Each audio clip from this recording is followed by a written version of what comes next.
ఇక ఫోర్త్ ఎస్టేట్లో పాల్గొన్న అతిథుల పరిచయం శ్రీ కేబీజీ తిలక్ గారు, సీనియర్ పాత్రికేయులు, స్వర్ణాంధ్రపత్రిక సంపాదకులు, శ్రీ రవిచంద్రారెడ్డి గారు, వైఎస్ఆర్ కాంగ్రెస్ పార్టీ అధికార ప్రతినిధి, శ్రీ పూడి తిరుపతిరావు గారు, భారతీయ జనతా పార్టీ అధికార ప్రతినిధి, శ్రీ పీజే చంద్రశేఖర్ గారు, శాసనమండలి మాజీ సభ్యులు, సిపిఐ సీనియర్ నేత.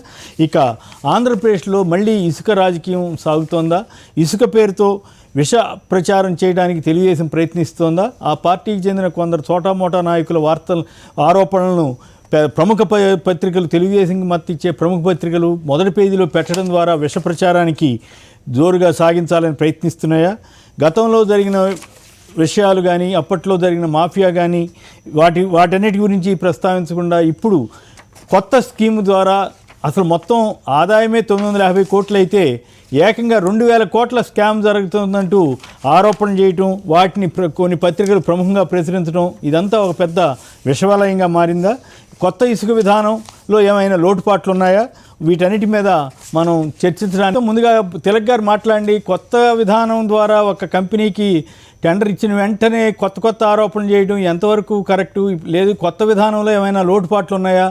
ఈ జేపీ పవర్స్ అనే కంపెనీకి ఇవ్వడాన్ని తప్పుపట్టే పరిస్థితి ఉందా? అసలు ఏ రకంగా చేసినా ప్రభుత్వం మీద ఏదో ఒక విమర్శ చేయాలనే ధ్యేయమా, లేకపోతే ఆ పత్రికలకి అదే పనిలో ఏదో రకంగా గబ్బు చేయాలనే ప్రయత్నమా, లేక లోపాలు ఏమైనా కనిపించాయా? ఇక్కడ కేసీఆర్ గారు నమస్కారం. నమస్కారం. ఈ ఇష్యూలో తెలుగుదేశం పార్టీ వారు చేసినటువంటి ఆరోపణలు సమగ్రంగా పరిశీలించినట్లయితే 2 కోణాలు ఉన్నాయి. ఒకటి, ప్రభుత్వ విధానం మీద విమర్శ చేయడం. 2, గతంలో ఈ కాంట్రాక్ట్ ఇప్పుడు పొందినటువంటి జేపీ పవర్ వెంచర్స్ లిమిటెడ్ కంపెనీలో గతంలో ఇండిపెండెంట్ డైరెక్టర్గా పనిచేసిన గంగాధర శాస్త్రి గారి గురించి మోటివ్స్ అట్రిబ్యూట్ చేయడం. ఈ రెండింటినీ కూడా నేను తప్పుపడుతున్నాను. కారణం ఏంటంటే, గంగాధర శాస్త్రి గారు అనేవారు జనరల్గా పీజీ శాస్త్రి గారు అంటారు. ఈ లిమిటెడ్ కంపెనీస్ లో కానీ, పెద్ద కంపెనీల్లో కానీ ఇండిపెండెంట్ డైరెక్టర్లని నామినేట్ చేయాలని చెప్పేసి ఒక నిబంధన ఉంది కేంద్ర ప్రభుత్వం. అది రిజిస్టర్ ఆఫ్ కంపెనీస్ వాళ్ళు కూడా తెలుసు. ప్రభుత్వం ఇండిపెండెంట్ గా ఉండే వాళ్ళని సజెస్ట్ చేస్తుంది. ఆ రకంగా ఆయన ఈ జేపీ పవర్ వెంచర్స్ లిమిటెడ్ కంపెనీలో ఇండిపెండెంట్ డైరెక్టర్ గా గతంలో పనిచేశారు. అలాగే రాంకీలో కూడా పనిచేశారు. ఇంకా చాలా సంస్థల్లో ఆయన పనిచేస్తున్నారు, చేశారు కూడా. ఆయన ఎంతటి నిజాయితీపరుడు, రాష్ట్రం పట్ల ఎంత అనురాగం ఉన్న మనిషి అనేది నాకు ప్రత్యేకించి వ్యక్తిగతంగా నాకు తెలుసు. ఆయన కేఎల్ రావుతో పాటు నాగార్జున సాగర్ ప్రాజెక్ట్ నిర్మాణంలో పనిచేసిన మనిషి, చాలా మేధావి. ఇంకా చెప్పాలంటే మరి ఈ రోజున ఆయన జపాన్లో సలహాదారుడిగా ఉండి ఒక బ్రిడ్జి కట్టిస్తే ఆయన దానికి పీజీ శాస్త్రి గారి పేరు పెట్టారు. అటువంటి మేధావి, అటువంటి గొప్ప వ్యక్తి. ఆయన 2004 నుంచి 2009 వరకు కేంద్రంలో ఈ పవర్ ప్రాజెక్టులు, ఇరిగేషన్ ప్రాజెక్టులకు ఎన్విరాన్మెంటల్ క్లియరెన్స్ ఇచ్చేటువంటి కమిటీకి చైర్మన్ గా ఉన్నారు. ఆయన ఆ చైర్మన్ గా ఉన్నప్పుడు ఆయన చాలా సహాయం చేసి పెట్టి రాష్ట్రంలో చాలా ప్రాజెక్టులకి పర్మిషన్ ఇప్పించారు. అది ప్రత్యేకించి నాకు చాలా పర్సనల్ గా తెలుసు. ఇప్పుడు చంద్రబాబు నాయుడు గారు చాలా గొప్పగా చెప్పుకుంటున్న పట్టిసీమ గారి పోలవరం ప్రాజెక్టుల గురించి మేమే కట్టామని చెప్పుకున్నాడు చాలా వరకు. అవన్నీ కూడా ఆయన పుణ్యం, ఆయన తెచ్చిన పర్మిషన్లకు. అలాగే చంద్రబాబు నాయుడు గారు మా తెలుగుదేశం పార్టీ తెలుగుగంగ ప్రాజెక్టును ప్రారంభించిందని చెబుతున్నారు. ఆ తెలుగుగంగ ప్రాజెక్టుకి కావలసిన ప్రతి పర్మిషన్ తెచ్చిపెట్టింది పీజీ శాస్త్రి గారు. అందువల్ల వ్యక్తుల మీద దుష్ప్రచారం చేసే ముందు ఆలోచించుకుని, దూకుడు స్వభావాన్ని తగ్గించుకుని మాట్లాడితే రాష్ట్రానికి అన్ని విధాలుగా మంచిగా ఉంటుంది. ప్రతి వాళ్ళ మీద బురద జల్లాలనే ధోరణి అది మంచిది కాదు. అది ఏ రకంగా వాళ్ళకి రాజకీయంగా ఉపయోగపడదు, సెల్ఫ్ గోల్ అవుతుందని కూడా చెప్పదలుచుకున్నాను. రెండోది, ఈ రాష్ట్ర ప్రభుత్వం ప్రవేశపెట్టిన విధానం వలన మరి అంత పెద్ద కుంభకోణం ఎలా జరుగుతుందో నాకైతే అర్థం కాలేదు. రాష్ట్రానికి గత 2019-20లో 160 కోట్ల రూపాయల ఆదాయం వచ్చింది. ఇంకా కరెక్ట్ గా చెప్పాలంటే 161 కోట్ల 30 లక్షల రూపాయల ఆదాయం వచ్చింది. తర్వాత ఈ సంవత్సరం ఇప్పటి వరకు ఫిబ్రవరి వరకు మరి 380 కోట్ల రూపాయల నికర ఆదాయం వచ్చింది. ఇప్పుడు ఈ వేలం వేయడం ద్వారా దాదాపు 20% అధికంగా ఏడాదికి 765 కోట్ల రూపాయల ఆదాయం వస్తుందని అంచనా వేశారు. ఈ వేలం వేయడం కూడా రాష్ట్ర ప్రభుత్వం వేయలేదండి. ఇందులో కూడా పారదర్శకంగా పద్ధతిగా కేంద్ర ప్రభుత్వానికి చెందినటువంటి MSTC metal scrap trade corporation అనే ఒక సంస్థ ఉందండి. వీళ్ళు ఏం చేస్తారంటే కేంద్రంలో ఈ మెటల్ గా స్క్రాప్ గా తీసేసిన వాటిని కూడా వాళ్ళు ఈ టెండర్ల ద్వారా వేలం వేస్తారు. ఆ పద్ధతిలో వాళ్ళు వేలం వేస్తే 3 కంపెనీలు టెండర్లు ఫైల్ చేసింది. వాటి కోట్ చేసింది అధిక ధరని ఈ జయప్రకాష్ పవర్ వెంచర్స్ లిమిటెడ్ అనేది కోట్ చేసింది. ఈ 3 కంపెనీలు ఏమంటే, ఒకటి ఈ JP power ventures, 2 KNR constructions, 3 Trident Chemphar limited. ఈ 3 సంస్థలు బిడ్ ఫైల్ చేసింది. 3 మరి ఈ జేపీ వెంచర్స్ అధికంగా కోట్ చేసింది కాబట్టి వాటి ఆ 3 సంస్థల సాంకేతిక ఆర్థిక అర్హతలను కూడా పరిశీలించి ఆ తర్వాత అలౌ చేశారు. ఈ ఎక్కువ కోట్ చేసిన జేపీకి టెండర్ను ఫైల్ చేశారు. మరి ఇందులో ఎక్కడ రాష్ట్ర ప్రభుత్వ ప్రమేయం ఉంది? ఎక్కడ రాష్ట్ర ప్రభుత్వానికి 700 కోట్ల ఆదాయం సంవత్సరానికి వస్తుందంటే, వచ్చే సంవత్సరం చివరిలో 765 కోట్లు వస్తాను, 2000 కోట్ల రూపాయలు జగన్కి ఎలా ముడుతుంది? మాట్లాడేదానికి అర్థం ఉండాలి కదా. అవును. రవిచంద్రారెడ్డి గారు చెప్పండి, ఈ తెలుగుదేశం ఆరోపణ ఏమిటి, అక్కడ జరిగింది ఏమిటి, ఏది వాస్తవం ఏది అవాస్తవం? సార్, మనందరికీ తెలుసు, ముఖ్యంగా సాక్షిలో ఇప్పుడే ప్రసారమైన దానికి విచారం వ్యక్తం చేస్తున్నాం, ఏదైతే సూర్యాపేట ఘటన గురించి. అదేవిధంగా ప్యానలిస్టులు అందరికీ నమస్కారం, సాక్షి ప్రేక్షకులకు నమస్కారం. ముఖ్యంగా ఏదైతే రోజువారీ న్యూస్ ఛానళ్ళు కానీ, లేకపోతే రోజువారీగా వస్తున్న తెలుగుదేశం అనుబంధ పత్రికలుగా మారిన ఈనాడు, ఆంధ్రజ్యోతి కానీ, ఈనాడుకి సంబంధించిన ఈటీవీ, ABN TV5 కానీ, ఇవన్నీ కూడా రోజు కొన్ని వార్తల్ని ప్రోజ్ చేసుకొని వాటిల్ని ఏ విధంగా ప్రభుత్వానికి వ్యతిరేకంగా ఖచ్చితంగా బ్యానర్ ఐటమ్గా ఏది వేయాలి, హెడ్లైన్స్లో ఏది పెట్టాలి, దాంట్లో ఫ్రంట్ పేజ్లో ఏది ప్రింట్ చేయాలి, దాంతోపాటు ఈవినింగ్ మార్నింగ్ డిబేట్లు పెట్టి అనుకూలమైన వర్గాల్ని అక్కడ కూర్చోబెట్టి ఈవెన్ అనలిస్టులను కూడా పారదర్శకంగా మాట్లాడనివ్వకుండా బయాస్డ్గా ఉండే వాళ్ళని ఎంచుకొని వాళ్ళ ద్వారా జనంలోకి విషయం గుప్పించడం ఎలాగా, అధికార ప్రభుత్వాన్ని ఏ విధంగా మనం టార్గెట్ చేయాలనే ఒక అజెండాతో పనిచేస్తాం. మనం చూసాం ఈరోజు ఎంతో సుదీర్ఘమైన అనుభవం ఉండి జర్నలిస్టులో అందరితో పొగడ్తలు మొదట్లో అందుకున్న ఈనాడు ఈరోజు ఏ విధంగా తయారైందో మనం చూసాం. ఈనాడు బ్యానర్ ఐటమ్గా వచ్చిన కథనం ఏదైతే ఉందో, ఈ ఇసుక గురించి, ఈ ఇసుకలో అవినీతి జరిగిపోయిందని గురించి ఆరోపించింది ఏ మహానాయకుడు కాదు, పెద్ద నాయకుడు కాదు, పట్టాభి అని ఈ మధ్య తెలుగుదేశం పార్టీలో పెంచి పోషిస్తూ ఒక స్థాయిని ఆయనకి కల్పించాలని తపన పడుతున్నట్టు కనపడుతూ ఉంది. దాంతోపాటు దానికి సరిసమానంగా ఆయన పక్కనే నాదెండ్ల మనోహర్ గారిని కూడా పెట్టారు. అంటే ఇక్కడ అనేక విషయాలు మనం చర్చించుకోకూడదు, అనకూడదు అనుకున్నా కూడా ఇక్కడ సామాజిక కోణం కూడా కనపడుతుంది. అంటే విమర్శలు అనేవి చేసే వాళ్ళలో కూడా ఎంచుకున్నారు చూడండి. అంటే అక్కడ జనసేన నుంచి నాదెండ్ల మనోహర్ గారిని ఎంచుకోవడం కానీ, ఇక్కడ పట్టాభిని ఎంచుకోవడం కానీ, రాసింది ఈనాడు అయి ఉండడం కావచ్చు, కాకపోతే రామోజీ చౌదరి గారు. ఇప్పుడు వీళ్ళ బాధంతా అసలు ఇసుక కుంభకోణం అనేది వీళ్ళు హైలైట్ చేసి ప్రభుత్వాన్ని ఇరకాటం పెట్టాలని అనేక అంశాలు గతంలో ఏ విధంగా చెక్ చేసి ఈ ఎలక్షన్లకు ముందు, ఈ స్థానిక సంస్థలు, మున్సిపల్ కార్పొరేషన్ ఎన్నికలకి ముందు ఏ విధంగా ఎంతో దుర్మార్గమైన ప్రచారం గత 22 నెలల నుంచి చేస్తూ వచ్చారో, ఫలితం లేదనుకున్నారు. అయినా ప్రయత్నం మానకూడదు అనుకున్నారు. ఎందుకంటే తిరుపతి ఎలక్షన్ ముందు ఉంది.